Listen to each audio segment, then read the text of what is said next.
Boa noite, meninas. Hoje nós vamos continuar meditando no livro de Isaías. Estamos no capítulo 38. Vamos convidar o Espírito Santo para fazer parte desse trabalho, ok? Senhor nosso Deus e querido Pai, mais uma vez estamos aqui nos rendendo, meu Deus, à Tua palavra, buscando, meu Pai, o entendimento, o conhecimento e a sabedoria que só o Senhor pode nos acrescentar. Estamos vivendo dias cada vez mais complicados, mais difíceis.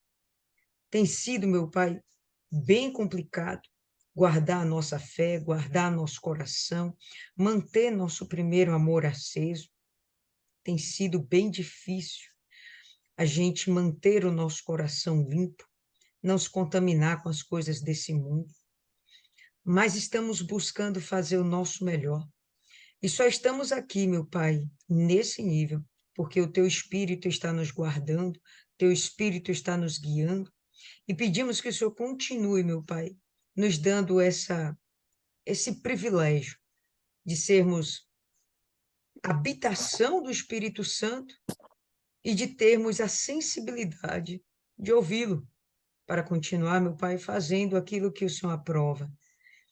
Que o Senhor venha fortalecer cada uma de nós.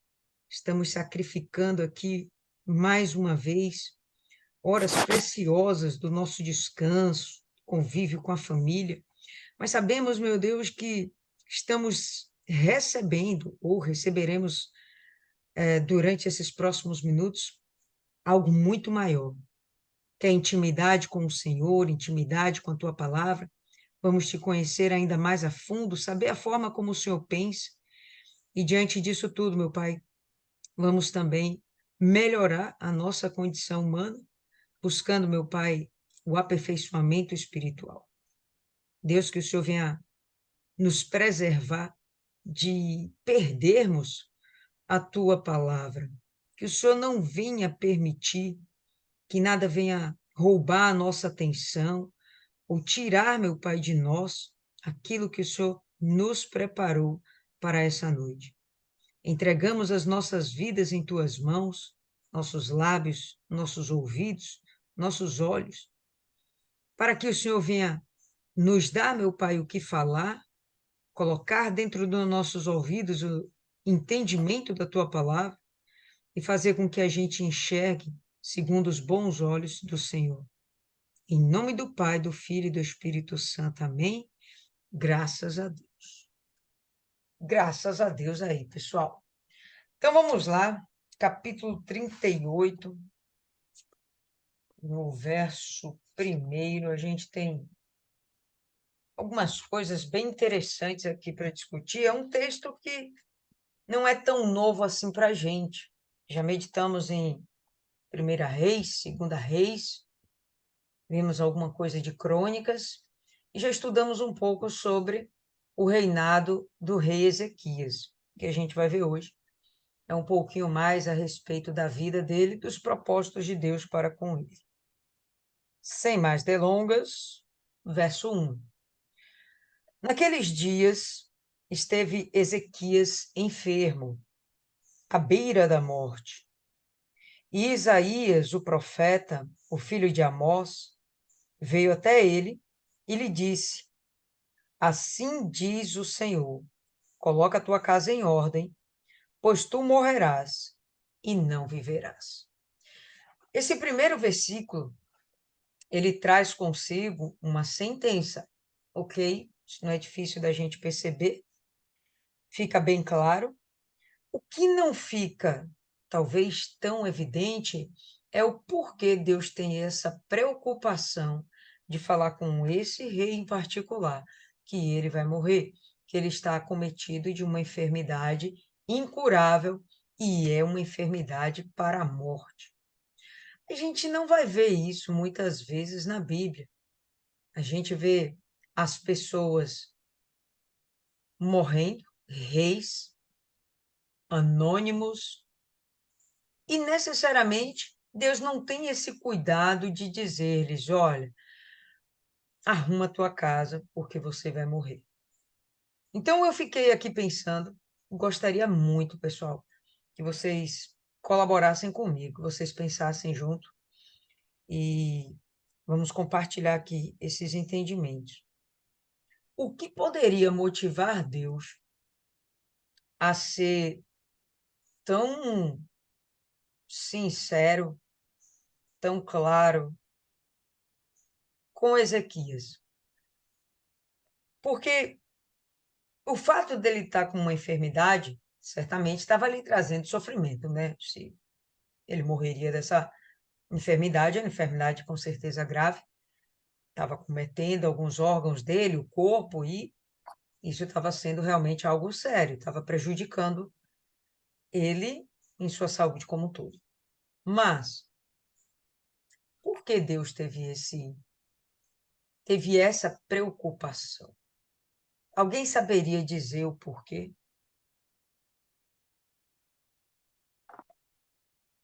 O que ele deveria colocar em ordem que para Deus era tão importante assim?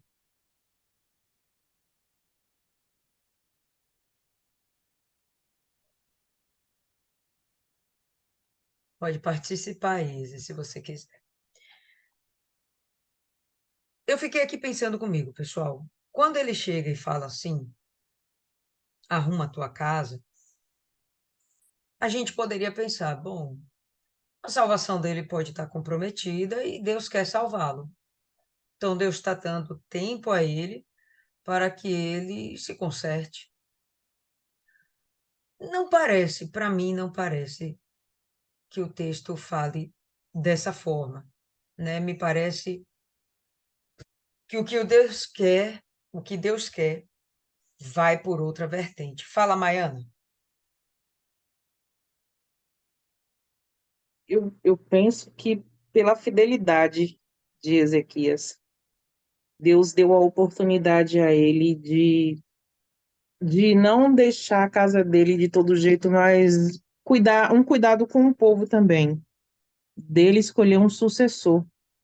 Ele vê uma pessoa que seria digna de estar representando ele, de colocar no lugar. Tipo assim, quando na igreja fala, você hoje está num grupo, você faça o seu discípulo, porque quando você sair desse grupo, você vai ter a certeza de que você não está deixando aquele grupo desamparado. Você sabe que tem alguém que vai fazer o mesmo que você, ou até melhor, porque quando a gente fala no sentido deles nos superar. E resolver mesmo, pendência que está lá, e você morrer em paz, você morrer com sua consciência tranquila. E Ezequias, ele foi uma pessoa que ele se voltou para Deus. Então, Deus foi sincero com ele, ó, você vai morrer. Então, resolva o que você tiver que resolver, porque ainda que com todos os erros que ele tenha tido, ele foi sincero quando ele se voltou para Deus e ele também foi exemplo para as outras pessoas. Então, Deus deixou bem claro para ele uma questão de. Deixa eu ver se eu encontro a palavra certa. Respeito, talvez. Respeito não. É, consideração. Ó, aconteceu isso e eu vou te levar. Então, se você quer estar em paz, porque quando hoje a gente pensa em morrer, a gente não pensa, poxa, eu vou para o céu.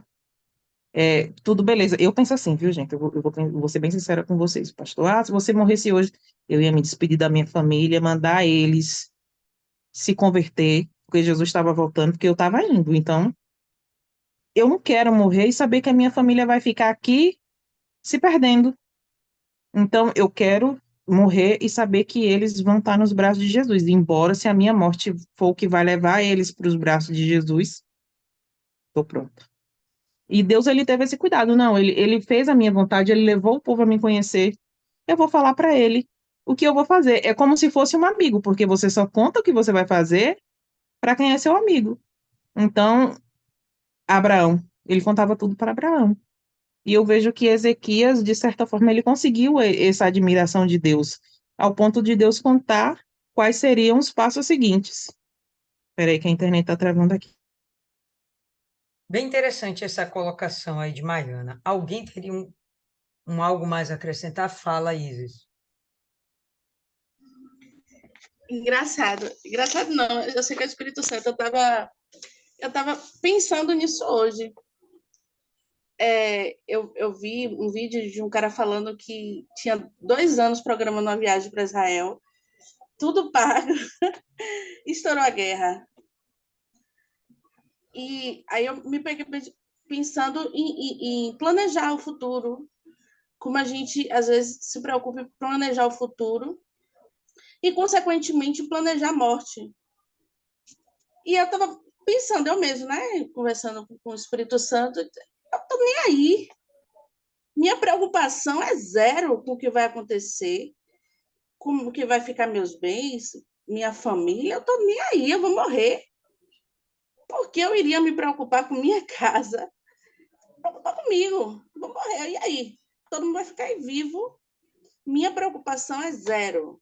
O negócio de planejar sucessão, fazer, como não daquele negócio que a gente faz para manifestar nossa vontade, com o nome testamento. Testamento. Estou nem aí para testamento, eu quero saber da minha salvação, eu quero saber da minha alma. Estou nem aí, minha preocupação é zero quando eu morrer. Quem quiser que resolva seus problemas, que vão resolver consequentemente. Sem eu precisar ter mais essa preocupação.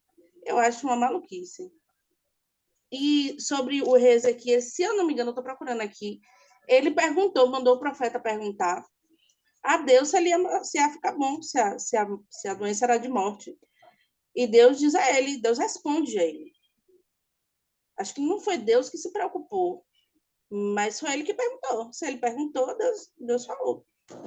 É isso. Não, só fazendo assim uma retífica. Existiu realmente um rei que ficou enfermo e ele manda perguntar se ele vai sobreviver, mas não foi bem Ezequias, né? O que ele pergunta depois é outra coisa, a gente vai ver aqui ao longo do texto. Mas meu pensamento é muito parecido assim com o de Maiana. Por quê? Primeiro, porque, sinceramente, não faz sentido Deus ter uma consideração especial com ele. Pelo que Isis falou, ele vai morrer e não vai levar nada disso aqui. Então, boa partida. Porém, o que eu percebo é que Deus tem sempre uma preocupação com o povo. Judá está passando por um momento muito delicado, no sentido de que ao longo dos anos, ao longo dessas décadas, tá? Ao longo das últimas centenas de anos, a gente está vendo Judá andando meio que bêbada, tá? Aos tropeços, aos tropicões, ora caindo, ora se levantando. Esse foi um momento muito interessante para ajudar, porque Ezequias estava sendo um excelente rei e um rei que trouxe novamente o culto a Deus de uma forma única para dentro de Judá. Tirou a idolatria e manteve apenas o culto a Deus. Ok? Vamos acrescentar a isso que esse povo, ele gostava de Ezequias. Era um povo que o amava. Como é que a gente vai perceber isso? A gente viu isso 2 capítulos atrás. A obediência que esse povo tem a Ezequias. Essa obediência não é simplesmente porque ele é o rei, mas é uma obediência, de fato, porque eles confiam nesse rei. E a gente está percebendo que chega um momento onde esse rei vai ser tirado de Judá. E esse povo, como vai ficar? Ah, tranquilo, fica com o sucessor. Mas normalmente o sucessor vem da linhagem do rei. E até aqui, até que se prove o contrário, Ezequias não tinha herdeiros. Então, quando ele fala, põe em ordem a sua casa, eu penso que ele está apontando para que ele forme um nome, pense no nome, faça um nome para que assuma o seu lugar no reinado e tome conta de Judá. Para mim não faz outro sentido. Não faz outro sentido. Se a gente pensa, não, é porque ele estava mal com Deus, ele tinha pecado, ele tomou o tesouro do templo, né, para ficar pagando tributo à Síria. Ele cogitou uma aliança com o Egito, ele duvidou que Deus fosse com ele de alguma forma. Pô, mas se isso realmente fosse verdade, o que a gente vai ver nos versículos seguintes não faz o menor sentido. Por quê? Porque nos versos seguintes a gente vai ver Ezequias se autopromovendo para Deus e Deus aceitando. Ok, é verdade, Ezequias, pô, você é o cara. Bom, se ele é o cara, então ele não precisava arrumar a sua vida espiritual se ele estava bem, ao ponto de Deus atendê-lo. Então tem alguma outra coisa. Será que de repente poderia ser um problema com a sua vida familiar, os seus relacionamentos interpessoais? Será que dentro de casa, pelo fato de ele ainda não ter um filho, junto lá com sua esposa, não existiria algum problema no casal? Poderia ser. Mas eu acho que é um motivo muito torpe para Deus avisar, meu amigo, põe tua casa em ordem que você vai morrer. Então eu acredito que, de fato, o que Deus estava exigindo dele, cobrando dele, porque foi uma ordem, não foi um pedido. Oi, por favor, arruma a sua casa. Não, põe sua casa em ordem, porque você vai morrer. Então, não foi um pedido, foi uma ordenança no sentido de que põe alguém no seu lugar, porque Judá não pode ficar desamparado. Arruma alguém para te substituir e que seja à altura daquilo que eu pretendo para ajudar. Fala, Maiana. É o cuidado com quem fica, né? A verdade é essa. Tá certo, você tá salvo, você vai morrer, mas quem fica? Se você não tem o cuidado com quem fica, significa que a sua salvação também é duvidosa. O Senhor Jesus, ele falou isso. O Senhor Jesus disse que ia para o céu, mas que não ia deixar os discípulos órfãos, que ele ia preparar lugar e que ia enviar o Consolador, que se ele não fosse o Consolador, não vem. Então, pensar que, vou usar o exemplo de Adriana, a mãe de Adriana intercedia pela família dela, como ela sempre fala. E a Adriana não estava muito bem das pernas, assim, espiritualmente falando. Tinha passado por por problemas. E quando a mãe de Adriana morre, a responsabilidade que era da mãe de Adriana passou para Adriana e ela tem consciência disso. Perfeito. E o que a gente vai perceber é que, de fato, esse povo tinha uma certa dependência de Ezequias. Pessoal, até aqui, o povo estava tropeçando na fé. Com Ezequias, ainda que fosse pouco tempo de governo, vamos imaginar aqui, por volta de uns 14 anos, mais ou menos, de governo. Dentro desses 14 anos, ele deu um up, ele fez Judá crescer e muito, né? Lembra que territórios perdidos foram reconquistados, batalhas impossíveis foram vencidas, altares que há muito tempo estavam lá, deveriam ser derrubados, foram destruídos, né? Até a Neustã, aquele cajado em forma de serpente, do tempo de Moisés, ainda estava dentro de Judá, levando o povo à idolatria. Então, o que ele fez foi um trabalho muito bom, né? Se esse povo perde uma referência como Ezequias, sem herdeiro, sem nada, né? Eles iam colocar alguém no lugar. Com certeza, ia colocar alguém no lugar. Porém, o que Deus quer é que ele coloque alguém no seu lugar. Por quê? Porque certamente ele ia ter sabedoria suficiente para colocar alguém que desse essa continuidade de purificação espiritual, de crescimento espiritual para dentro de Judá. Dá para entender minha linha de raciocínio? Eu penso que é por aí. Não faz, para mim, nenhum outro sentido dizer coloque a sua casa em ordem. Coloque a sua casa em ordem. Está dizendo aqui que ela não quer nem saber, preocupação zero com quem vai ficar, né, Isis? Mas não é, ele era um líder. Ele é o responsável daquela nação. Hoje, nós somos egoístas o suficiente para dizermos sim à salvação individual e, minha amiga, eu vou me preocupar em entrar no céu. Se tu não quer, tchau. Bom, mas nem sempre foi assim. A gente, como responsável de alguém, a gente não vai pensar dessa forma. A gente vai pensar, pô, essas pessoas dependem de mim. Eu preciso fazer alguma coisa. Eu posso ir embora. E eu tenho certeza que ele tinha entendimento que a salvação dele estava garantida, né? Mas, de fato, o que Deus queria era outra história. Vamos lembrar que é Deus que está dando uma ordem. Não é Ezequias que está fazendo um pedido. Vamos evoluir com o texto. Vamos lá.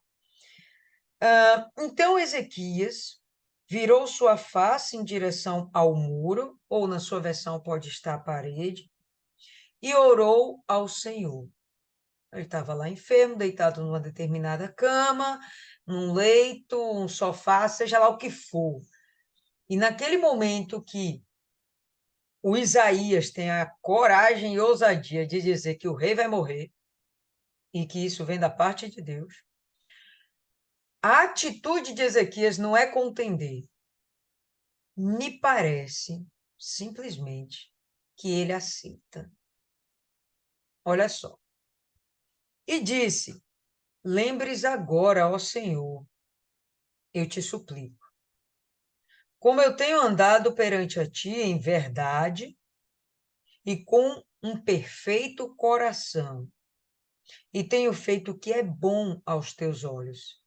E Ezequias chorou profundamente. Quando Ezequias, ou melhor, o texto fala que Ezequias chorou profundamente, não duvido nada que tenha um pesar muito grande dentro dele. O porquê desse pesar é que eu não consigo compreender claramente. É realmente com a própria vida dele ou com a missão que ele tem? Ele chega e me parece que de uma forma muito apropriada, não seria arrogante, mas muito consciente. Eu sei quem eu sou.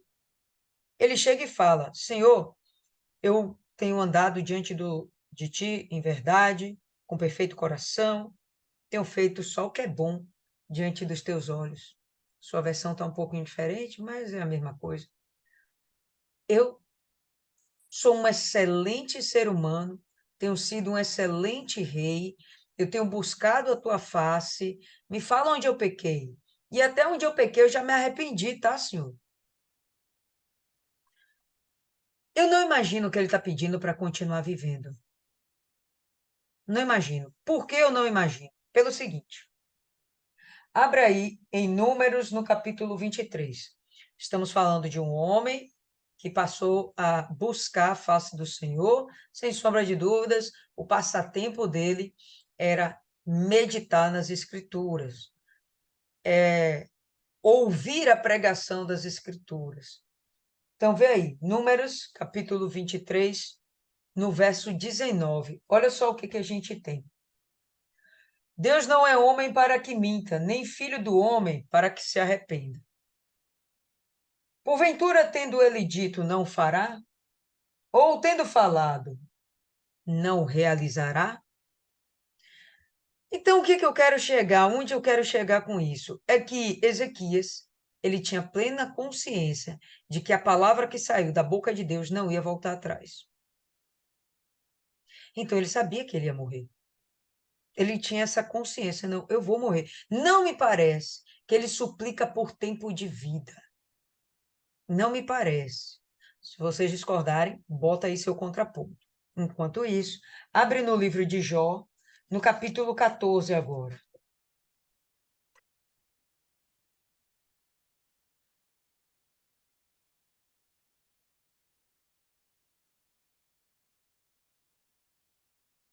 Lília, Pode falar. eu queria fazer só uma observação Fale. em relação a essa parte que fala que ele virou o rosto para a parede.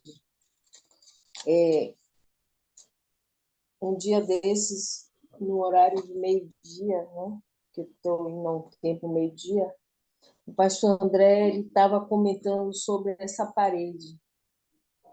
E ele disse que as pessoas costumam pensar que a parede era a parede de onde ele estava deitado, mas que estudos aprofundados falam que a parede que ele olhou do quarto dele foi a parede do templo. E que ele olhou para o templo, para a parede do templo. Como ele não podia estar lá, então ele orou olhando para a parede do templo. Que a gente sempre ouviu a pregação, bote sua cara para a parede, né? Aí sempre falava assim, né? Como Ezequias fez, bote a cara para a parede. E essa, o pastor André falou que não é essa a parede. Era a parede do templo. Era só isso aí que eu queria deixar essa observação para a gente, quando tiver que falar, né? A gente já saber qual era essa parede. Perfeito, Achei dona Mari. importante. Perfeito, é verdade. Há realmente quem acredite que ele estava se referindo ao muro do templo. Verdade. E Então, a gente vai ver em Jó, no capítulo 14, no verso 4, no verso 5, me perdoe, o verso 5 dizer o seguinte: os dias do homem estão determinados. Contigo, com Deus, né? Está o número dos seus meses. Puseste-lhe limites, além dos quais não passará. Bom, sem sombra de dúvidas, Ezequias também conhecia esse texto. Sem sombra de dúvidas. Então, não me parece, estou traçando minha linha de raciocínio, tá, pessoal? Se vocês discordarem, expõe aí a linha de vocês. Mas não me parece que ele está preocupado com o fato de ele não estar, de ele estar à beira da morte. Ele não parece preocupado com a própria alma dele. Me parece que ele está preocupado com o que ele vai deixar para trás, que é a conclusão do seu legado, né? A conclusão do seu chamado, me parece. Vamos adiante. Então, veio a palavra do Senhor a Isaías dizendo: vai e diz a Ezequias: portanto diz o Senhor, o Deus de Davi, teu pai, eu tenho ouvido a tua oração, tenho visto as tuas lágrimas. Eis que eu acrescentarei aos teus dias 15 anos. Eu te livrarei e a esta cidade da mão do rei da Assíria, e eu defenderei esta cidade.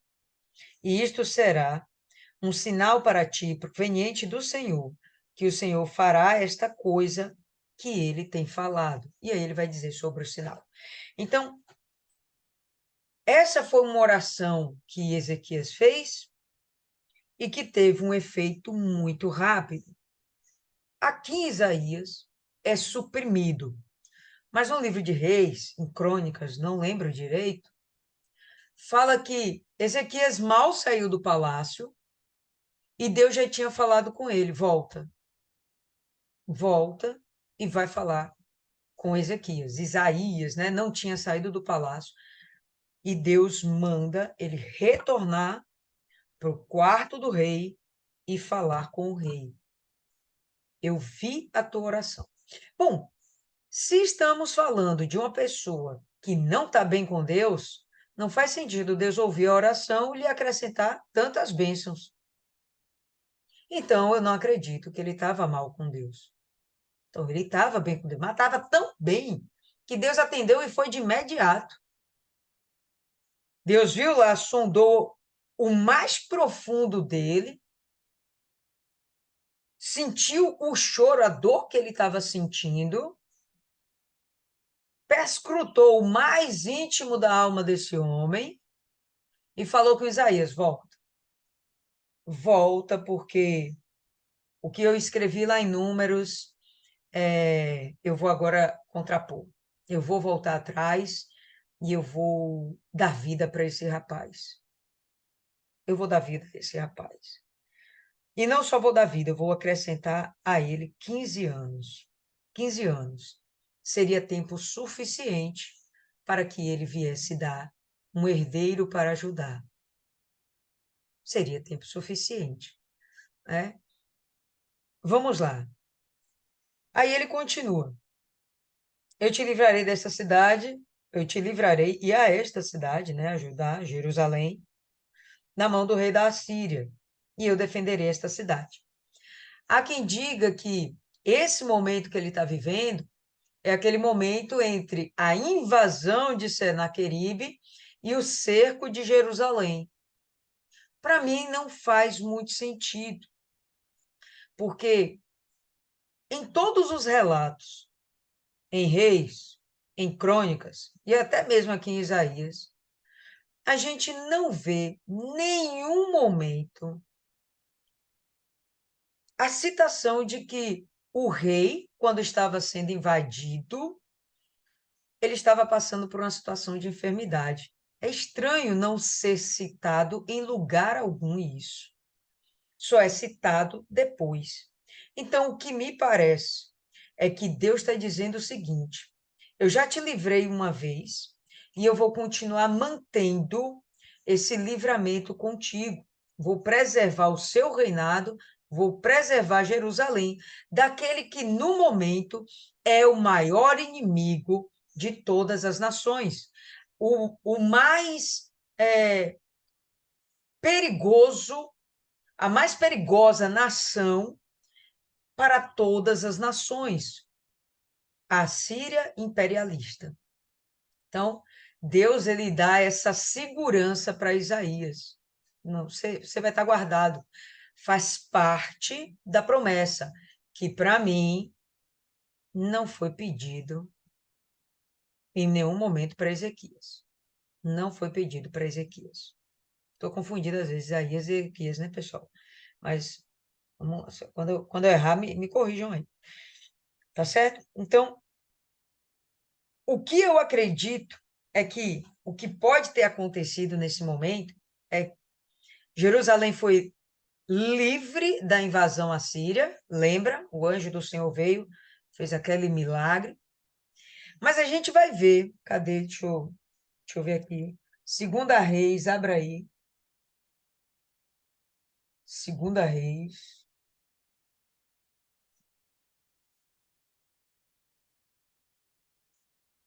Capítulo 19.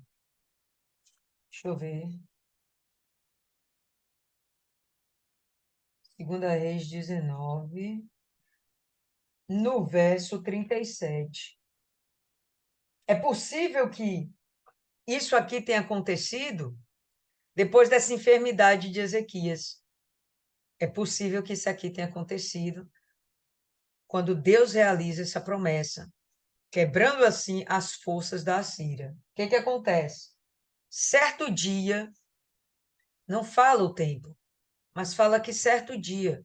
E isso pode significar que passou-se um tempo onde o exército assírio foi derrotado em Jerusalém e esse acontecimento com o rei assírio, né? Certo dia, quando ele estava adorando no templo de Nisroque, seu deus, Adramaleque e Sarezé, seus filhos, o mataram à espada e escaparam para a terra de Arará. E Ezer-Adom, seu filho, reinou em seu lugar. Então, aqui a gente está vendo que um rei poderoso estava sendo morto, e o que aponta é que sempre que um rei poderoso morre, a sua nação ela perde em confiabilidade, perde em poderio, perde em estabilidade, e aqui poderia estar começando a ruína da Assíria. Acredito nisso. Como resposta a essa promessa, como cumprimento dessa promessa que Ezequias está recebendo aqui, depois que ele é curado por Deus. Estão acompanhando? Então, a gente vai ver isso aí. E aí, depois, né, dele falar que vai livrar da mão do rei da Assíria e vai defender Jerusalém, ele continua: isto será um sinal para ti, proveniente do Senhor, que o Senhor fará esta coisa que ele tem falado. Eis que eu trarei novamente a sombra dos 10 graus, a sombra dos graus, os quais estão declinados no relógio do sol de Acás, 10 graus para trás. Então o sol retrocedeu 10 graus, os quais ele havia declinado. Ou seja, Deus diz que vai dar um sinal para ele. Nesse momento, o texto também não fala, Isaías não relata aqui, porém a gente sabe que Ezequias pediu um sinal para Isaías, ok? Isso a gente vai confirmar em 2 Reis, abre aí 2 Reis de novo, só para a gente fechar esse texto, 2 Reis, capítulo 20, no verso 8. 2 Reis 28. E a gente vai ter assim: perguntou Ezequias a Isaías: qual é o sinal de que o Senhor me curará e de que ao terceiro dia subirei ao templo do Senhor? Então, aqui em Isaías, parece que liberalmente Deus quis dar um sinal, mas não. Ele atendeu a outro pedido, ou melhor, a um pedido de Isaías, que para mim não houve ainda um pedido no momento em que ele chora, tá? Ezequias. Ezequias. Pronto, sai, tá vendo? Vai me corrigir. Certinho? Então vamos lá. E aí, o sinal é oferecido a ele. Bom, você quer que adiante 10 graus ou você quer que retroceda 10 graus? E lá em Reis a gente vai ver. Ele fala que adiantar 10 graus é besteira, mas retroceder, ou seja, avançar no tempo, tudo bem, mas voltar no tempo, isso me parece bem difícil. Se isso acontecer, eu acredito no que Deus está falando. Mostram Isaías meio incrédulo? Ezequias. Mostram Ezequias meio incrédulo? Sim. Mas por quê? Para mim, por causa daquilo que a gente leu lá em Números, por causa daquilo que a gente leu em Jó. Porque a palavra de Deus não volta atrás. E a primeira palavra dele é: certamente morrerás. Agora veio o profeta de novo dizendo: não, peraí, você não vai morrer, não, vai viver mais 15 anos. Então ele vai, incredulamente, ele pergunta: mas peraí, isso vai acontecer de verdade? Porque eu sei que a palavra de Deus não volta atrás. Tá? Então vamos lá. Ele chega, pede um sinal, Deus dá um sinal, o sinal acontece. Verso 9. O escrito de Ezequias, rei de Judá, quando tinha estado enfermo e foi recuperado da sua enfermidade. Então, me parece aqui que ele deixou um relato, uma carta, né? Aquilo foi algo tão forte para ele que ele quis transferir suas emoções e seus pensamentos, deixar isso registrado para que hoje nós pudéssemos estar aqui lendo. Eu disse na interrupção dos meus dias: eu irei para os portões da sepultura. Eu estou privado do restante dos meus anos. Ezequias começa a reinar com 25 anos. Quando acontece essa situação em Jerusalém, 14 anos já se passaram. Que situação em Jerusalém? O cerco assírio. 14 anos se passaram. E se essa situação que nós estamos lendo aconteceu um pouco depois, então a gente vai ver que ele tem por volta de seus 39, 40 anos de idade. Vamos considerar que é uma pessoa ainda nova, jovem, não é um velho, não é idoso. Então, ele sabe que teria pela frente muito tempo ainda. E aí, o que ele vai dizer? Eu irei para os portões da sepultura, vou morrer. Eu estou privado do restante dos meus dias. Eu disse, eu não verei o Senhor na terra dos viventes. Eu não verei mais, não mais contemplarei o homem com os habitantes do mundo. Em outras palavras, ele está, de uma forma floreada, dizendo: Eu não vou mais estar andando por esse mundo, ter uma comunhão com o meu Senhor, e tampouco vou ver mais os homens. Então, para mim, é só um relato, ele dizendo, eu vou morrer, vou para a sepultura, vou ser enterrado. Meu tempo de vida se vai, e é tirado de mim como uma tenda de pastor. Eu tenho interrompido como um tecelão minha vida. Ele me interromperá com uma enfermidade que me definha. Do dia até a noite darás um fim em mim.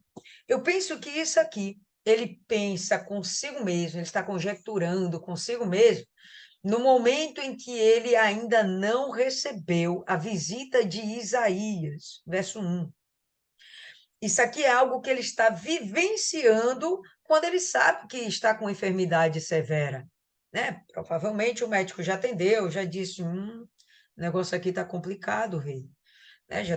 Ofereceu um tratamento, 2 tratamentos, e a coisa não aconteceu. Então, ele vai tendo essa consciência dentro de si, eu vou morrer. E me parece aqui, ele está meio conformado com isso, né? Me parece que ele está meio conformado. Eu considerei, verso 3, eu considerei até amanhã que, como um leão, então ele quebrará todos os meus ossos. Do dia até a noite darás um fim em mim. Ele tinha essa típico de homem doente, é isso mesmo, né? Que se lamenta, se lamuria, é isso mesmo. Né? Então, ele tinha essa consciência de que ele estava sendo quebrado. Só que do jeito que ele fala, aponta como se ele estivesse sendo quebrado por Deus. Não é só por causa da doença. Ele afirma que alguém está usando a doença para quebrá-lo. Bom, lógico que é Deus. Não imagino que ele está pensando que é Satanás que está matando ele. Ou um homem. Não, é Deus. Ele coloca isso na conta de Deus. E por que ele coloca isso na conta de Deus? Porque quem dá a vida e quem tira a vida é Deus, né? Mulher doente faz tudo e muito mais. Como um grou e uma andorinha, deste modo eu tagarelava. Eu gemi como uma pomba. Meus olhos falham com relação a olhar para o alto. Ó Senhor, eu estou oprimido, ser responsável por mim. Quando ele diz aqui que os olhos dele falham em relação a olhar para o alto, talvez ele realmente não se sinta digno de pedir socorro a Deus. Talvez ele não se sinta digno. Por isso ele está conformado com o que está acontecendo. Porque ele não se sentiria digno? Como diz Isis, conjecturas. Porque ele saqueou o templo, porque ele fez alianças que não deveriam ter sido feitas, porque ele duvidou de Deus, porque mesmo ele tendo sido um homem muito bacana para ajudar, ele era um homem meramente e tinha suas falhas como qualquer ser humano. Então, ele deve estar se questionando: por que essa doença? Por que essa doença? Por que essa doença? E a resposta vinha na mente dele, a consciência acusava, e ele não tinha coragem de olhar para os céus e falar com Deus. Tanto que ele vira para o muro, né? Para a parede. Mas ele não olha para o alto, né? O que direi eu? Ele tem tanto falado a mim, e ele mesmo tem feito isto. Eu passarei brandamente todos os meus anos na amargura da minha alma. E eu, sinceramente, não entendi o que ele quis dizer aqui. Se alguém conseguiu compreender aí, pode abrir o seu áudio e compartilhar aí com a gente. Eu passarei brandamente todos os anos na amargura da minha alma. Né? Uma sensação de conformismo, como se ele tivesse muitos anos ainda de vida. Só que ele não tem muitos anos de vida. Né? Ele sente que o definhar dele está sendo tão rápido que nos versos anteriores ele fala: do dia para a noite darás um fim em mim. Do dia para a noite. Bom, do dia para a noite é muito rápido, né? 24 horas. Então ele percebe que ele está definhando muito rápido. Até aqui ele não recebeu a visita de Isaías. Está naquela angústia, né? Vou sobreviver ou não? Ó Senhor, por meio destas coisas, homens vivem. E em todas estas coisas está a vida do meu espírito. Então, tu irás me restaurar e me farás viver. E aqui eu já vejo um outro homem. Dá para perceber isso? É um homem agora que já tem esperança. Ele está falando em restauração. Eis que para a paz eu tive grande amargura. Tu, porém, tens em amor a minha alma, livrado-a da cova da corrupção, porquanto tu tens lançado todos os meus pecados para trás das tuas costas. Então, aqui ele já recebeu a visita de Isaías, dizendo: olha, você vai ser restaurado e você ainda vai ganhar mais 15 anos de vida. Então, o clamor não, o sentimento dele, né? O que está dentro dele, o que ele vem exalar agora, já é uma esperança misturada com gratidão. O texto já começa a apontar para isso.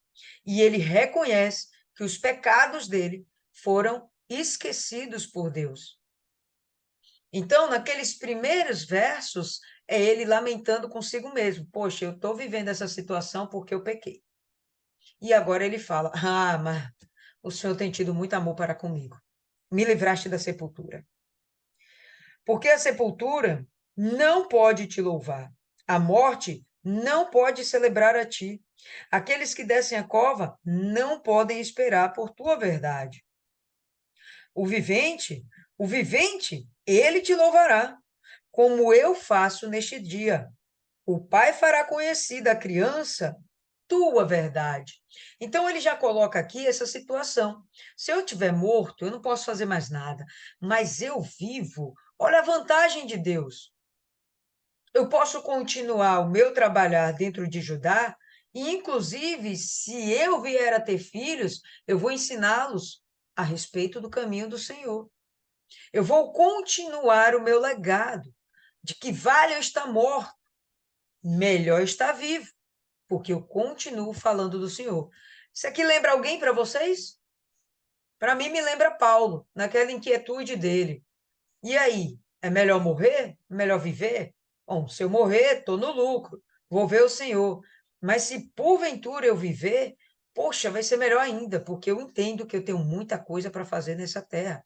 Eu tenho muita alma para ganhar para o teu reino. Seja como for, na vida ou na morte, eu vou estar fazendo a tua vontade.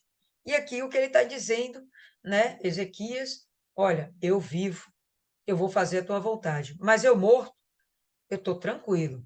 Eu sei que eu vou estar com o Senhor, porque eu era o cara. O Senhor estava disposto a salvar-me. Portanto, nós cantaremos minhas canções para instrumento de cordas todos os dias de nossa vida, dentro da casa do Senhor. Vamos continuar a adoração a Deus dentro da sua casa. Vamos continuar fazendo aquilo, só que agora vamos fazer até com mais ênfase. Por quê? Porque Deus estava disposto a salvar-me. Havia um plano de Deus e ele agora está se concretizando. Então, imagina se você acaba recebendo uma notícia ruim, o dia mal chega para você, e logo em seguida você recebe uma resposta de Deus, você vê o milagre de Deus na sua vida. Você fica alegre para caramba, você louva a Deus, você conta para todo mundo, né? Você faz questão de glorificar o nome do Senhor. E isso que ele está fazendo aqui, ele está glorificando, mudou aquele Ezequias abatido, aqui está um Ezequias adorador. Porquanto Isaías tinha dito: deixe-os pegar uma massa de figos e estendê-la por atadura sobre o furúnculo, e ele se recuperará. Ezequias também tinha dito: qual é o sinal que eu irei subir à casa do Senhor? Então é como se Isaías agora fizesse um complemento do texto, onde ele sinaliza a forma como ele foi curado e por que Deus deu um sinal. Então, em Reis, a gente vê que Isaías manda ele fazer uma pasta de figos e colocar sobre o lugar da enfermidade, que aqui nesse texto é chamado de furúnculo. Lá em Reis não recebe esse nome. E, de fato, não faço ideia de qual fosse essa enfermidade, mas era algo que devia estar deixando ele num estado febril, e isso estava causando, possivelmente, uma sepse no seu sangue, né, disseminando em seu organismo toda a infecção. Furunculose é capaz de fazer isso, né, a depender do estado físico da pessoa, né, um furúnculo pode, de fato, render, se multiplicar de tal forma nos níveis de bactérias, não só saída de furúnculos no corpo, mas o conteúdo bacteriano no sangue, isso afetando todo o organismo, e sim pode levar à morte, tá bom? Então, aqui fala sobre a pasta de figos ou a massa de figos, que foi a forma, o remédio que Isaías falou para ele usar, e logo em seguida ele conclui o texto dizendo, olha, Ezequias também fez uma pergunta, tá? Qual o sinal de que eu irei subir à casa do Senhor? Então aqui o texto já fica mais completo, apontando até para algo que em Reis e em Crônicas a gente não vê. O espírito abatido de Ezequias, antes de receber a visita de Isaías dando as boas novas, e o espírito abatido dele, ou melhor, animado dele, restaurado depois de receber as boas novas do Senhor. Alguém tem algo mais a acrescentar a respeito desse texto? Gostaria muito de ouvir o que vocês têm a dizer. Fala aí, dona Cida. É isso aí, Isis, não tinha benzetacil, não. Mas a pasta de figos foi o milagre de Deus, porque pasta de figo também não acredito, não, tá? Foi só o fato dele ser obediente à instrução de Isaías que, de fato, fez ele ser curado. E pasta de figo não tem benzetacil. Dona Cida, fala aí, dona Cida, em seguida, Maiana. Não, eu não tenho nada para falar, não. O que eu ia falar era se ele não pedisse, se Deus não desse esses 15 anos de vida a ele não teria tido aquele filho dele abençoado. E também, é, sabe o que é viver contando os dias por exemplo, eu tenho 15, Deus fala para mim que eu tenho, o médico, né, fala para mim que eu tenho 15 anos de vida. Eu vou ficar contando regressivo. É, né? Pô, 14 anos, tenho 13, aquilo ali daria uma angústia tão grande. Eu concordo É isso. plenamente com a senhora. Eu concordo plenamente com a senhora. Esse negócio de saber quanto tempo lhe resta, parece que você já está Ainda trabalhando mais, por medida, né? e ainda mais falado por Deus. Se é falado pelo homem, a gente ainda vai acrescentando aí, né? Que tem tanta gente que o médico diz assim: você tem tantos dias de vida e aquela pessoa vive mais do que o médico fala. E quando é de Deus, deve ser angustiante, né, para ele. Deve ter sido angustiante para ele. Deve ter sido, deve ter sido. Fala, Maiana. Tem coisa que Deus faz na nossa vida sem explicação, né? Mas Deus, ele conhece o nosso íntimo e tem causa que a gente não expõe para outras pessoas e não expõe nem durante a oração, porque Deus sabe o que está lá dentro do nosso íntimo. Se a gente for ver no segundo Reis, ele vai falar, Ezequias vai falar que é como se ele morresse durante a afronta da Assíria. E ele não queria isso. Ele lutou e estava disposto meio que a pagar um preço. Não sei se a doença, pelo que eu entendi, se eu estiver errada, me corrija, ele fala que quer ser. É como se ele quisesse desfrutar de ver Israel vencer a Síria. E que Deus fala também que vai livrar por amor dele mesmo, no final lá do capítulo, acho que é o capítulo 19, Deus fala, eu livrarei a Síria por amor de mim mesmo e do meu servo Davi. Ele lutou para conseguir aquilo, ele se voltou para Deus, e agora que as coisas estavam fluindo, ele morre. A questão não é morrer, porque ele não ia ficar para semente mesmo, ele ia morrer, só que ele queria morrer, só que ele queria ver o resultado daquilo que ele começou. Foi igual Moisés. Moisés, ele levou o povo até a entrada lá da cidade. Eu digo a entrada porque ele ficou no monte. Ele não entrou, mas ele queria. Ah, ele queria tanto que ele orou a primeira, a segunda e não sei quantas vezes mais, e Deus disse: não, você feriu a água, Meribá, alguma coisa assim. Você feriu a rocha sem eu ter te mandado, você perdeu a bênção por causa dos outros. E não era para você ter feito aquilo, então você vai contemplar. Então imagina você dar tudo de si, você lutar, e na hora de ir lá desfrutar, você não poder. Ele falou para Deus, ele não cobrou nem a saúde, nem nada, ele só falou: o Senhor me conhece. Por quê? Porque que às vezes a gente fala com Deus e orienta outra pessoa a falar com Deus: ó, se você está certo, se você está correto diante de Deus, você tem um respaldo de chegar e falar para Deus: de Deus, eu não estou jogando nada na sua cara, não, mas o Senhor lembra que eu fiz isso, isso, isso e isso. Ele chegou lá, ó, com jeitinho. Lembra-te disso, disso, disso. Porque até ele ficar doente ali naquela situação, poderia ver: poxa, eu servi a Deus e agora eu estou morrendo aqui. E ele já me disse que eu vou morrer.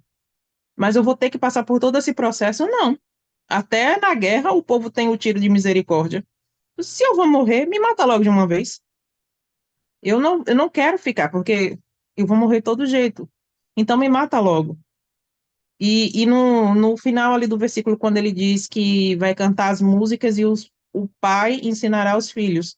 Talvez esse filho dele já existisse, não sei se fala o momento exato, eu não me recordo, que a mulher engravidou, mas talvez esse filho já existisse. E ele não veria o filho dele crescer.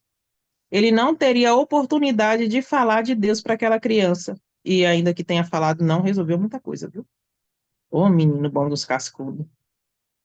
Então, é você ter moral com Deus, de chegar e dizer: ó, Deus, eu sei, ainda às vezes a gente pede mesmo sem ter moral. Eu sei que eu não tenho moral, não. Às vezes eu falo: ó, Deus, eu sei que a sua vontade é eterna e soberana, mas se eu tiver, assim, um créditozinho, eu não quero tal coisa. Eu sei que a sua vontade é um assunto que o pessoal sempre fica falando e eu não gosto, eu não quero isso para minha vida. Eu sei que se for da vontade de Deus, eu não vou ter para onde correr. Mas se eu puder barganhar assim com o Senhor, só um pouquinho, me livre, eu não quero isso para minha vida, mas que contudo seja feita a sua vontade. É a forma como fala, né? Ele foi com jeitinho e Deus atendeu. Deus deu 15 anos, tempo suficiente dele falar de dele criar o rapaz. Até porque depois de 12 o menino já era considerado, já podia casar.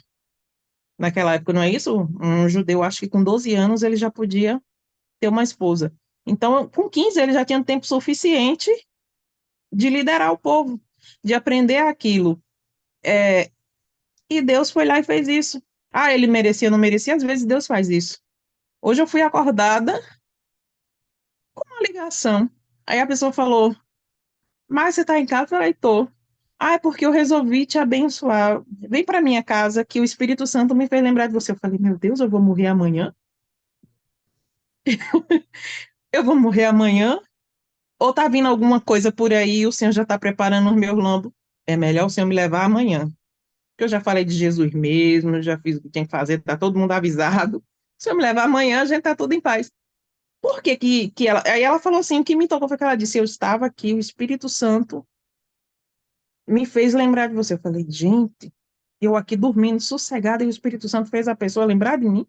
Oh, Deus maravilhoso, eu nem mereço.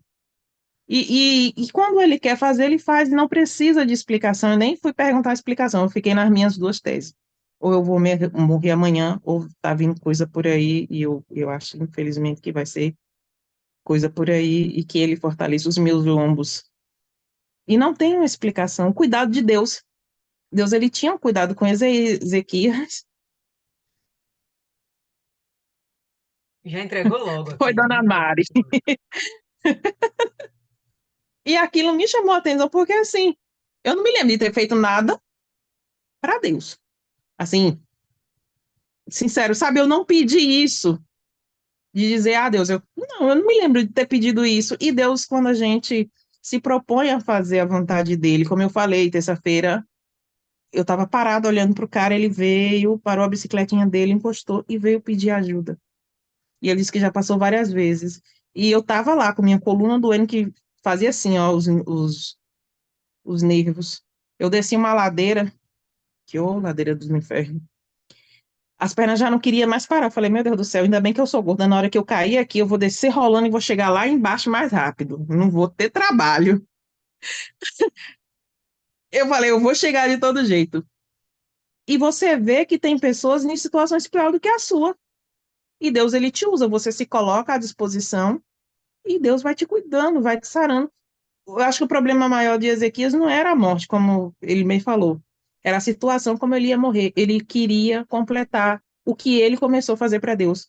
Porque ele estava cuidando daquele povo e ele era como se fosse o pai daquele povo. E nenhum pai quer morrer e ver seus filhos numa situação degradante, em situação de perigo. Se o meu entendimento estiver certo, ele não queria deixar aquela afronta sobre o povo de Israel e, acima de tudo, sobre Deus, porque se ele morre no meio daquela batalha, o Senhor Jesus fala que se tira o pastor, as ovelhas ficam perdidas. Aquele povo ainda estava confiando em Ezequias. E eles não aceitaram a afronta contra Deus. E era como se eles dissessem para Deus e mostrassem para o povo que os deuses dele era mais poderoso do que Deus, porque fez com que o rei morresse. Eles iam associar aquela doença de Isaías a qualquer um dos deuses dele, igual. Quando a arca estava na casa de, eu acho que foi de Obed, né, que eles colocaram os furúnculos dentro da arca, colocaram os ratos, tudo de ouro. E, gente, a pior coisa no mundo é você estar com furúnculo. Meu Deus, e eles saem nos lugares que é constrangedor. E eu não tenho paciência nesse negócio de besotacional. Eu mesmo espremo os meus furúnculos. É só sair um, eu vou lá e eu mesmo espremo e pronto, tá resolvido. Porque chega uma hora que nem Bezetacil resolve. Eu fui um dia só sentir a dor, porque foi mesmo que a mulher pegar a seringa cheia de água e pronto. Então, eles iam associar tudo isso, toda doença, tem um Deus para tudo, né? E ainda sobra um, da reserva para o ano bissexto. De certa forma, o nome de Deus ia ser envergonhado, porque eles iam dizer, Deus não poupou nem o rei dele. E aí,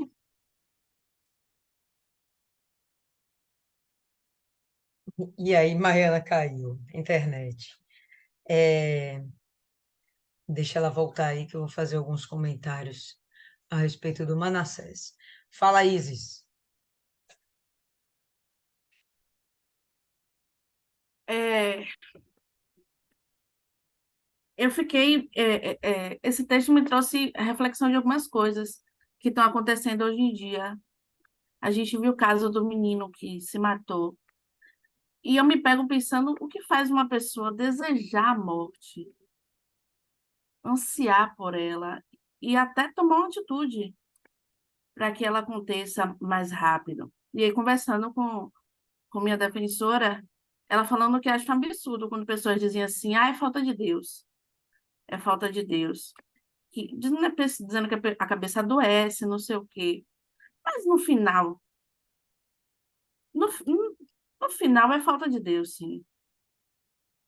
Porque Deus nos deu vida. A morte, ela é a consequência do pecado. Deus não nos fez para perecer. A gente vê que o nosso sistema, eu não sei o dado certo, mas ele, há um certo tempo, ele se renova totalmente. Totalmente. Suas células são todas novas. Mas a morte quebrou isso aí. A gente sabe que tem a questão dos oxidantes, que vai fazendo com que as células elas reproduzem e envelheçam. E, consequentemente, o nosso corpo também envelhece. Mas, para mim, a morte é totalmente antinatural. O povo diz que a morte é natural. Para mim, é totalmente antinatural. E eu me pego ainda pensando, por quê, meu Deus? Mas todo mundo tem, sei lá, não sei se é influência do inimigo, que sempre vinha à nossa mente, às vezes. Vinha, né? Poxa, eu tô cansada. Será que não seria a solução? E para mim, claramente, é a influência do inimigo, porque é um pensamento totalmente tolo. E eu conversando com minha irmã também, minha irmã passou por uma situação, e eu refletindo, é normal. O dia mal é normal, é natural. Se a gente fosse 100% feliz, totalmente pleno, a gente não precisaria de Deus. Para quê pensar em Deus? Para que pedir? Para que implorar? E essa doença foi uma oportunidade para o jovem Ezequias, na flor da idade, na minha versão, ele disse que ele estava na flor da idade, de buscar com mais fervor. E Deus concedeu, deu mais 15 anos, que para mim é pouco. Fazendo a conta aqui, se ele estava na flor da idade, 30, 40, mais 15, 45, não era muita coisa, mas foi um milagre. E para mim, o milagre maior, e que parece muito sutil, é a questão da sombra do templo. Eu gosto muito de filme de ficção científica. Me atrai muito a questão do universo. E a teoria do buraco negro, a teoria de Einstein, diz que é impossível voltar no tempo. E Deus mostrando que o tempo é dele. Ele é o Senhor do tempo. Ele não está condicionado ao tempo, à matéria, ao espaço. Ele não está condicionado a nada, porque foi ele que fez o tempo. E vendo um pouco da teoria do buraco de minhoca, não sei o quê, a possibilidade ou não de máquinas no tempo, mas se houvesse a possibilidade, seria só para frente, para o futuro, nunca para o passado. Porque também tem a ver com. Eu estava lendo, até anotei aqui, cadê? Aumento da entropia. É uma teoria do universo que as coisas tendem a ter uma ordem. E voltar num tempo para trás seria totalmente maluquice, seria uma quebra desse padrão e poderia trazer consequências inimagináveis. Mas Deus fez o tempo voltar, retroceder, né? E isso é o maior milagre que tem, gente. E o Ezequiel está certo. Não, ir para frente é fácil. Eu quero ver ir para trás. E a gente, às vezes, não se atentou ao quão maravilhoso foi isso, essa sombra. Até porque a gente tem um movimento de rotação, translação. Eu fico viajando nisso aí, que faz os dias e as noites. Você já imaginou o dia retroceder, voltar algumas horas? A gente sabe que os dias estão sendo abreviados. E o dia aumentar, eu fiquei realmente, me atraiu muito essa parte. Mas a questão, para mim, é essa: enquanto esse menino está ali sofrendo, implorando pela vida, lamentando o, o, o que ele perderia, o que ele deixaria de viver, tem pessoas que, como aquele jovem, o amendoim, na flor da idade, anseia pela morte e tem a coragem ou a covardia de tirar sua própria vida. É isso. Posso falar aqui rapidinho para não estender muito. Ó, eu penso, pelo que eu já ouvi, ninguém tem vontade de tirar a vida. As pessoas que se suicidam, elas se suicidam achando que vão acabar com o sofrimento. Eu penso dessa forma. Ninguém quer tirar a vida. Porque se tem uma coisa que o importante é estar vivo, o importante é estar com saúde. Então, eu acho assim, ninguém quer. Aí já entra o mal, né? A gente sabe que a pessoa, por si só, se estiver bem mentalmente, bem espiritualmente, ela não deseja tirar a vida, mas o mal sopra no ouvido, né? E já passa a ser uma coisa espiritual. E diz, não, para acabar com esse sofrimento, tira a vida. Mas eu penso, particularmente, que ninguém se suicida porque quer tirar a vida. Principalmente estando bem financeiramente, fazendo sucesso, né? Ela quer acabar com o sofrimento. Aí o engano do diabo é que ela tirando a vida, o sofrimento vai acabar, mal sabendo que aí é que vai começar o tormento. Né? Em relação a essa coisa do tempo parar, eu tenho um testemunho que aconteceu comigo, eu morando aqui em Minas. Eu tinha um pagamento para fazer. E eu deixei muito para cima, porque eu estava com manhã aqui, para não deixar a manhã sozinha. Aí eu fiquei protelando, protelando. E era 5 para as 4, o pagamento não podia passar daquele dia lá no Itaú. E eu vi, literalmente, o tempo parar até eu chegar no banco.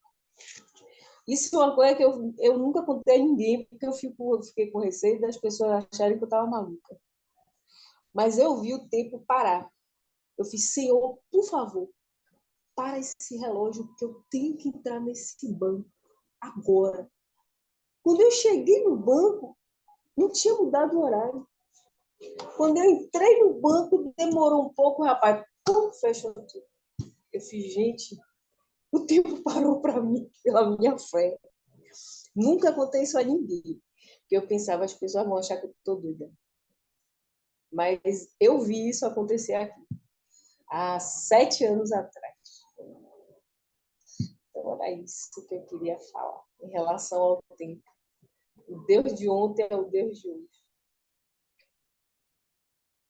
Perfeito. Deixa eu só fazer alguns acréscimos aqui. Sempre que a gente fala de Ezequias e esse ganho dele de 15 anos, é quase que inevitável, a gente lembra de Manassés. Se Ezequias tivesse morrido, não existiria Manassés. Mas se Ezequias tivesse morrido naquele tempo, talvez não existisse ninguém para ficar no lugar dele. Ezequias ele orou, foi um ato de fé. Ezequias chorou, foi um ato de desolação, porque a casa dele não estava arrumada. O reino dele não estava arrumado. Ele não tinha um sucessor.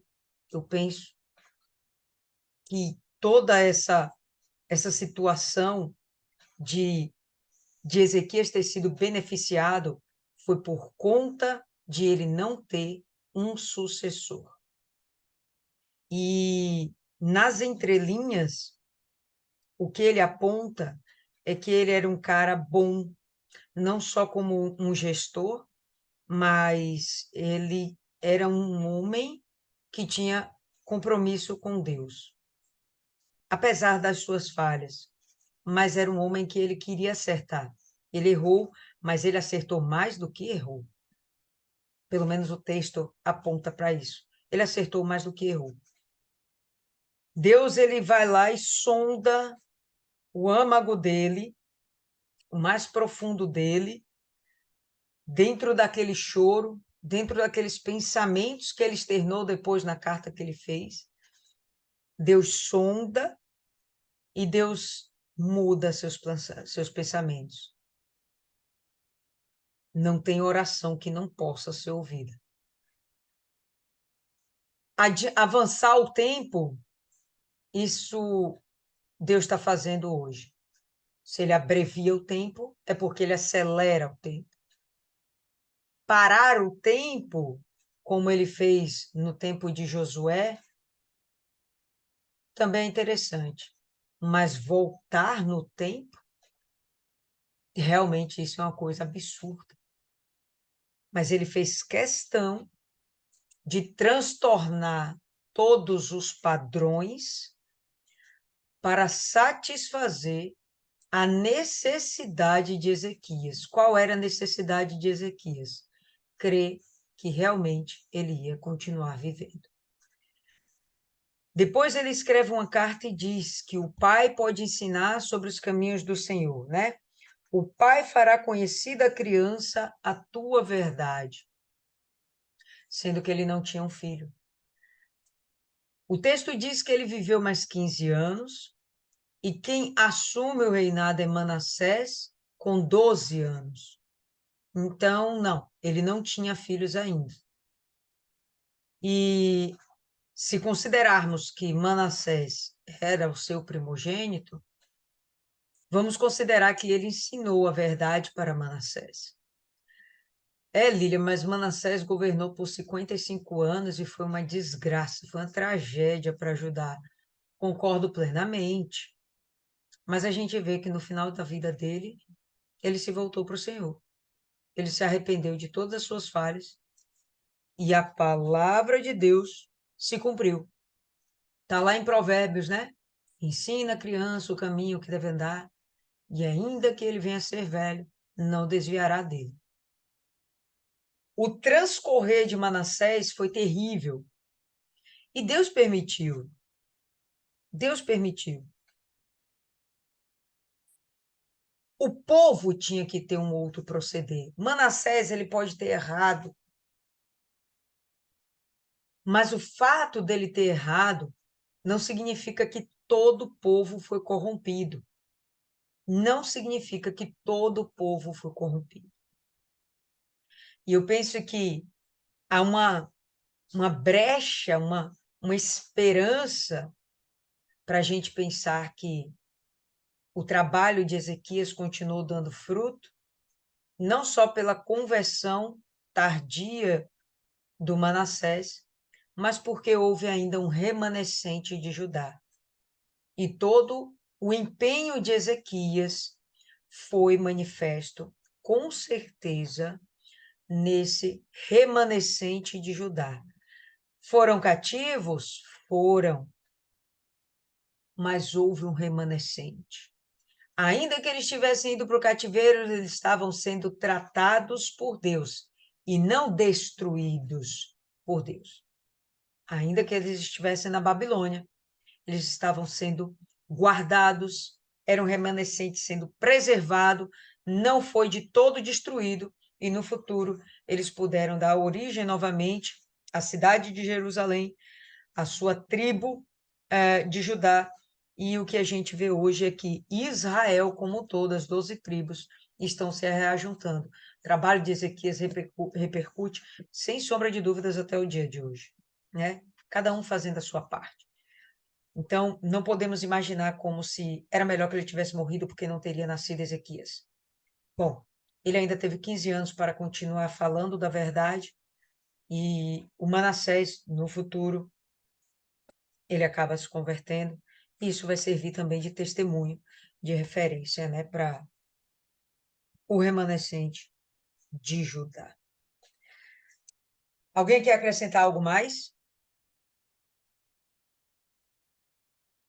Sou maluco por Jesus. Ok. Dona Ana, se a senhora tiver algo a acrescentar, fique à vontade. Caso contrário, por favor, faça a última oração e abençoe a gente. Em nome de Jesus. Eu não tenho nada a acrescentar, porque foi bem explicativo e acredito que todas nós entendemos as explicações, ficou claro. Muitas vezes a gente, falo assim, a gente de uma forma geral, vivemos um propósito e não dentro da igreja é uma coisa, quando chega em casa, com o dia a dia, acaba deixando para depois, deixando de lado. Eu estou falando assim por mim, porque eu vivi uma situação, estamos vivendo o propósito do Salmo 91. E meu neto estava na emergência, passou na emergência ontem com febre, foi medicado, voltou, fez exame, não deu nada, voltou para casa. Quando foi hoje, voltou para a emergência novamente, passou praticamente o dia todo na emergência e eu acompanhando via pelas mensagens a situação. Eu fiquei imaginando, eu disse, meu Deus, o que é isso que está acontecendo? Meu Deus, o Senhor pode revelar e mostrar o que está encoberto. Peguei o Salmo 91, juntamente com a foto dele, passei, orei, determinei que não estava podendo coletar o sangue para fazer exame, porque enquanto está com febre, de quase 40, não pode coletar o sangue para fazer exame. Então, eu orei, e na mesma hora que eu orei, passou-se alguns minutos, aí as minhas colocaram, a febre cedeu, foi coletado o sangue e foi para o exame. Fez o exame, passou mais ou menos uns 30 minutos, não deu nada e ele voltou para casa. chegou em casa agora à noite. Quer dizer, a gente tem que estar vivendo o tempo todo pela fé, usando a fé o tempo inteiro e não aceitar as sentenças que aparecem, sentenças de morte, seja qual for o tipo de sentença, não aceitar, recorrer a Deus com fé, porque tem obediência, se é obediente a Deus, Deus responde. Pode ter certeza disso, que a resposta chega. Então, era isso que eu queria falar. E no momento, vamos orar, estamos na presença de Deus, vamos finalizar com a oração. Deus, em nome do Senhor Jesus, meu Pai, ainda na sua presença, meu Deus, eu quero agradecer ao Senhor, Espírito Santo, por esse estudo, por todas que estão aqui presentes, meu Pai. E que se tem alguém vivendo algum problema, que o Senhor venha, meu Deus, fortalecer de modo que não esqueçamos de usar a nossa fé, porque o Senhor diz na tua palavra que sem fé é impossível agradar ao Senhor. E nós vivemos pela fé. Nós estamos aqui no mundo, mas nós não pertencemos mais a este mundo. Então, Senhor, que o Senhor venha nos fortalecer, nos ensinar a andar na sua presença, meu Pai, a fugir da aparência do mal, a não olhar para situações, olhar para ninguém, que os nossos olhos estejam fixos somente no Senhor. Senhor Jesus, que o teu poder, meu Pai, esteja sobre nossas vidas, nossas famílias, e que estejamos todos debaixo do esconderijo do Altíssimo. Meu Pai, eu quero agradecer e pedir ao Senhor que nos dê uma noite de paz, um sono suave e um despertar em sua santa e gloriosa presença. Desde já agradeço em nome do Pai, do Filho e do Espírito Santo. Amém. Ok, meninas. Então, por hoje é só. Graças a Deus por tudo. Vou deixar só esse verso aqui, ó, para a gente meditar. Ainda que um exército acampe contra mim, meu coração não temerá. Ainda que a guerra se levante contra mim, nisto eu estarei confiante. Uma coisa eu desejei do Senhor e eu irei buscar, que eu possa habitar na casa do Senhor todos os dias da minha vida, para contemplar a beleza do Senhor e para inquirir em seu templo. A gente continua, como a dona Ana falou aí, né? Perseverante na fé, nada vai nos abalar. E quando vier qualquer decreto que seja ruim, só confia em Deus. Ele tem o melhor. Se for para a gente partir desse mundo, a gente vai encontrar com ele. E se for para a gente ficar nesse mundo, a gente vai continuar com ele. Tá bom? A gente se encontra no sábado. Deus abençoe. Uma excelente noite.